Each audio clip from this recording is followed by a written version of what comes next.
Welcome to Tarot Tuesday for the week of January 27th. This is for Aquarius, Sun, Moon, Rising. Take what resonates, and if this reading doesn't suit you, go check out your other two signs videos for deeper messages. Yeah? All right, Aquarius, so we are in your season. Happy solar returns. We are in it with a hard stellium of 4 planets are there right now. And then on the 1st of February, we have a full moon in Leo. So that full moon is really asking us, what do we want to shine out into the world at this time? Because especially since the solstice, its ruling planet, Leo's ruling planet, is the sun. And since its darkest night, its darkest, longest night in the northern hemisphere at least, it's been in that hibernation mode of who am I and what do I want to put out into the world. So that is where the collective is at, is what do we want to shine back into the world. If you have felt relatively, like a sleepy bear in hibernation or in a chaotic fucking flow, because that's where the world has been, that's just what normally happens in this time period. The Lunar New Year is coming up on February 17th. So that is when this year of the snake truly ends and that horse can begin.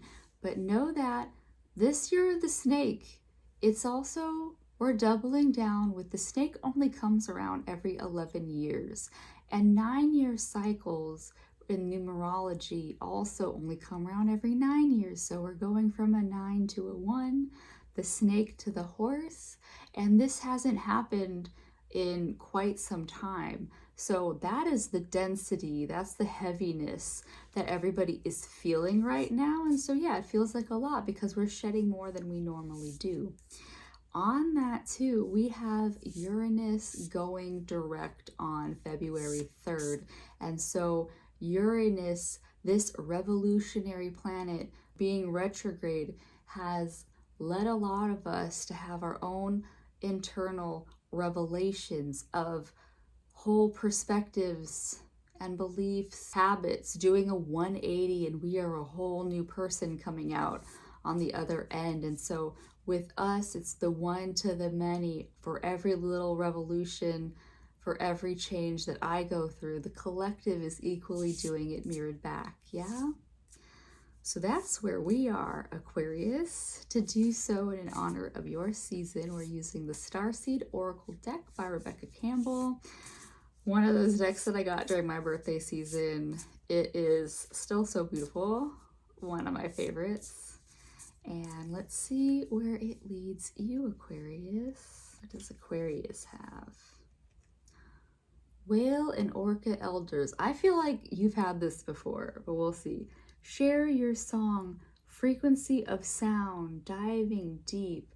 So Aquarius, your soul is asking you at this time to tap into the power of your own voice. If it's not you becoming another infamous singer out in the world right now, it's asking you to just activate your voice. This is a time, especially for Aquarius, the humanitarian of the zodiac, where we all need to speak up. Every voice is valid and powerful. So speak up, be willing to speak up for yourself, Aquarius. Dive deep into what it is that wants to come out through you. Your throat is the passageway between the head and the heart. Diving deep might mean it might be even coming from a more primal need or desire from you. So speak up, let it out, and it'll be healing for you and probably the collective, whatever it is that you have to say. That's what your soul wants you to do. And if this sounds intimidating, hopefully this next card, which is the grounding card, is going to help you there. We are the Hathors, deep love, mother's milk, birth as a portal, which I was just thinking about this. For people who think that portals don't exist, like you literally birthed yourself into this world through somebody's body. The physical barrier between spirit and here is through somebody's physical body.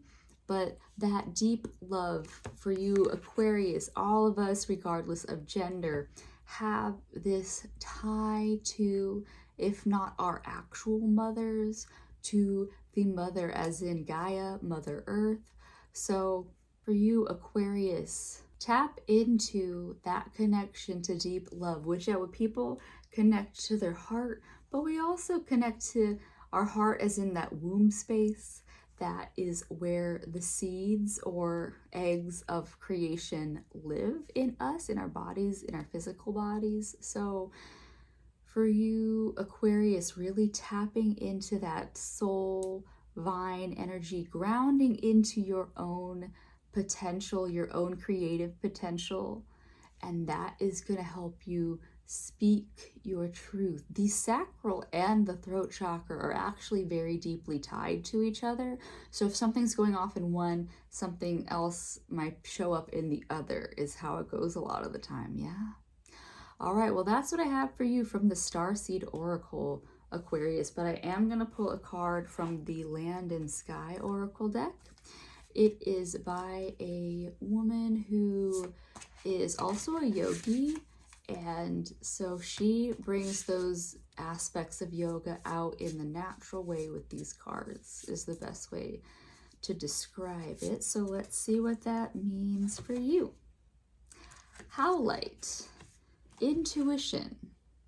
Yeah. So for you, Aquarius, if you do have access to this stone, that could be helpful.